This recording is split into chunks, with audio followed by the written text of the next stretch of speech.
brought you by Silver Pumps and Motors. Top quality और consistent performance के लिए सिर्फ सिल्वर पंप्स नाम याद रखना।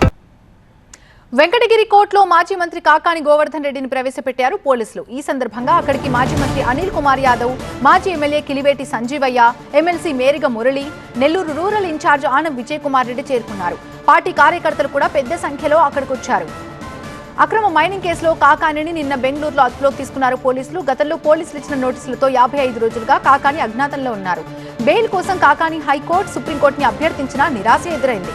అజ్ఞాతంలో ఉన్న కాకానిని నిన్న పోలీసులు అదుపులోకి తీసుకున్నారు. ఉదయం వెంకటాచలం పిహెచ్సిలో కాకానికి వైద్య పరీక్షలు నిర్వహించారు. అక్రమ మైనింగ్ కేసులో A4గా ఉన్నారు కాకాని. వైసీపీ ప్రభుత్వ హయాంలో 250 కోట్ల రూపాయల విలువైన క్వార్ట్జ్ను అక్రమంగా తరలించారని కాకానిపై ఆరోపణలున్నాయి. నెల్లూరు జిల్లా వరదాపురం సమీపంలో ప్రభుత్వ భూమిని ఆక్రమించి టన్నుల కొద్దీ క్వార్ట్జ్ ఖనిజాన్ని తవ్వి తరలించారంటూ మైనింగ్ అధికారి బాలాజీ నాయక్ ఫిబ్రవరి 16న పొదలకూరు పోలీస్ స్టేషన్లో కంప్లైంట్ చేశారు.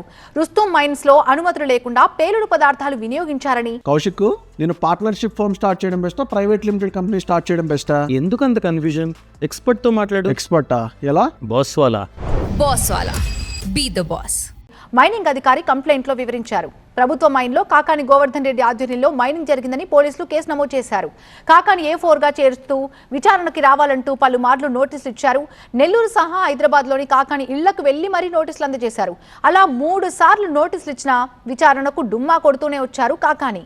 2 నెలలుగా అజ్ఞాతంలో ఉన్న కాకానిని పోలీసులు అరెస్ట్ చేశారు.